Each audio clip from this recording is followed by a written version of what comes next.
Shell Pennzoil Performance Line. And if you're an NFL fan, hang tight. In less than an hour, Aaron Jones of the Green Bay Packers will be here. Aaron powering the pack once again. That is at 8:45 a.m. I see what you did there. I see what you did. Eastern. Marcus Spears, who is Key's old teammate on NFL Live. We don't condone violence on the show, but sometimes it happens. Why would you throw a piece of paper at me during the broadcast? You see I'm focused on what we're doing next. What did Marcus Spears say? So Marcus Spears, who's Key's teammate on NFL Live, said the other day, look, Dak's great. Dak could have been the future. Dak should be the future. The injury happened, and he said this to our Laura Rutledge on the show the other day. Dak Prescott should want out of Dallas. Off the top of your head, where would he go? Where would Dak want to go? It's a team on the West Coast with a coach named Kyle Shanahan and a GM named John Lynch. Well, 49ers that would love action. to have Dak Prescott running that offense. The San Francisco 49ers.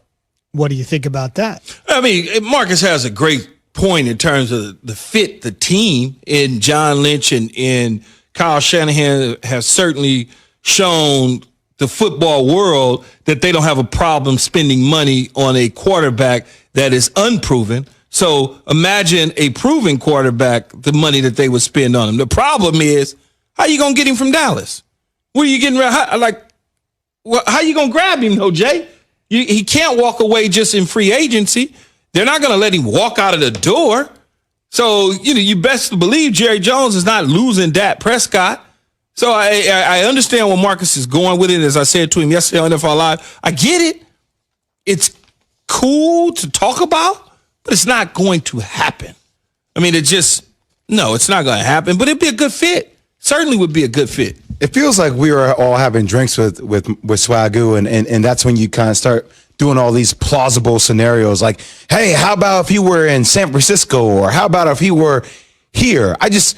The reality of it is that, look, Dak played at Texas A&M. You see his relationship with Ezekiel Elliott, everybody in that franchise. I say, look, people may be questioning whether the Cowboys are America's team anymore, but you don't question whether Dak Prescott is America's guy.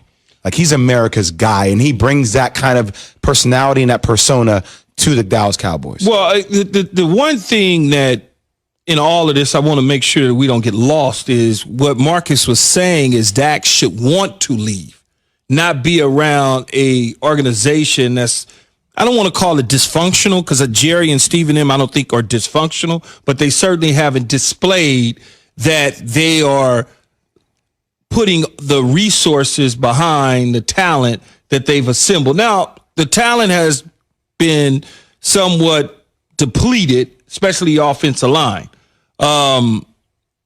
That's what he's talking about. That Dak should want to leave, not want to be a part of Mike McCarthy and Mike Nolan's, the coaching staff, and what they've been able to do because they haven't been able to get it right.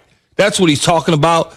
And I don't think Dak Prescott is going to want to leave. I think it's just, I don't see it. I don't see where you want to leave the Cowboys in the organization. When I'm the quarterback of the Dallas Cowboys, we had Roger Staubach on a couple of days ago. Yep. We can go Roger Staubach. We can go Troy Aikman. We can go Romo. We can go Danny White. I mean, it's just for many, many years, when you get it right as the quarterback of the Dallas Cowboys, everything is right for you. I mean, that's just what it is. Yes, they're struggling right now. They lost their guy, and the team just completely fell apart.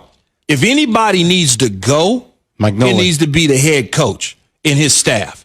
Just hit the reset button. I'm a billionaire. I got billions of, $20 million is nothing to Jerry Jones or whatever you may owe him. And then and if he gets rehired, it's going to be an offset with the team that rehires him. So part ways, go get a dude that can get it done that the players want to play for. Just go do it. It's not that difficult. I'm going to use your own logic against you here in this one. Mm-hmm. You have said to me multiple times that state of omission, a guy like Jerry Jones or these executives, don't do that, because then you're admitting fault. That's right out of the gate. After it's like I go back to even the Clippers. Yeah. I don't agree with what Steve Ballmer, a lot of parts there that we can get into, but I don't agree with Steve Ballmer letting go of Doc Rivers because it happens during COVID.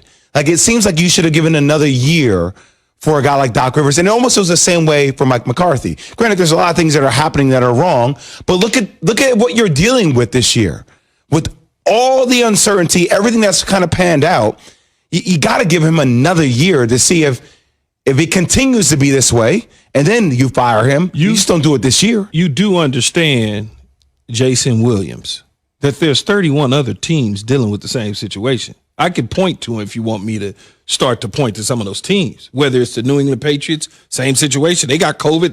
They still trying to win games and putting quality. But it's different with COVID. Bill Belichick has been there forever, and he's won 6 Super Bowls. I mean, okay, what does that have to do with anything? I'll leave Bill out of it. There you go. Give me another example. There's a state called California, and there's a city called Santa Clara within the state of California, and the San Francisco 49ers reside there. They're now having to move to Arizona to finish the season because they're talking about letting go of Jimmy Garoppolo. But I'm saying everybody is dealing with situations. They've had to move their entire organization to Arizona in the middle of the pandemic, and they're still fielding a competitive football team. I could go on and on. So that's no excuse to write the check. Write the damn check, man, and blow that dude out of there so you can get your team rolling in the right damn direction. How many head coaches have they had at the Dallas Cowboys? Not very many. I think it's like 7 or 8. It's just not very many. I don't know the number off the top of my head. 9, but Landry was there essentially for half the 60 years. Not going to happen. So was Garrett. Lay out for Zubin. Be quiet, man. Lay out for Zubin. You be quiet. On the way, Cam, 2021 Pat starter. We'll just shake it. We're going to throw this out the window, and we're going to start with the team whose season is already out the window. That would be the Dallas Cowboys. Take It or Shake It is brought to you by Grainger. Fellas, here we go. After this terrible start, Aikman, by the way, just ripped him on the broadcast. I don't know if you saw that on Tuesday night. I mean, Cowboy legend, despondent over what's going on with the team. I fell asleep during the broadcast. I'm sorry, Cowboys. Their play probably initiated that. That's for sure, but Troy was hot. Here we go. The Cowboys are no longer America's team. Fellas, take it or shake it. Shake it. Shake it. They're still self-proclaimed America's team. There's no question about it. They just are not very good. And I think when you look at where it's at, they've got to fix this thing. Jerry's got to move on from Coach McCarthy. I just feel bad for Coach McCarthy and Jerry them, and Steven really wants it to work, but they've got to wake up at the end and say, I got to move on from this. This is not what we want. They flexed the Cowboys out and put in the Browns and the Giants. They flexed them out of Sunday's game for the Browns and the Giants. When has that ever happened? Never. The Cowboys would not be on a Sunday night NBC matchup. There's no doubt for the Browns. Great point. There's no doubt that they're still America's team because Dak Prescott is America's guy. And I gotta be honest with you, I'm a Giants fan, and I root for Dak Prescott. Do right by Dak Prescott, you will continue to be America's team. Hate to keep going on this one, but no matter who Dallas is playing, ever since I was a kid, I've always watched them play. Have to. It's what it is. And thanks to Dak, I'm going to go get my Oikos yogurt here in the commercial break. Okay, here we go. Doesn't sound good. No, Greek yogurt, thick yogurt. Here we go. Thick yogurt. USC deserves to be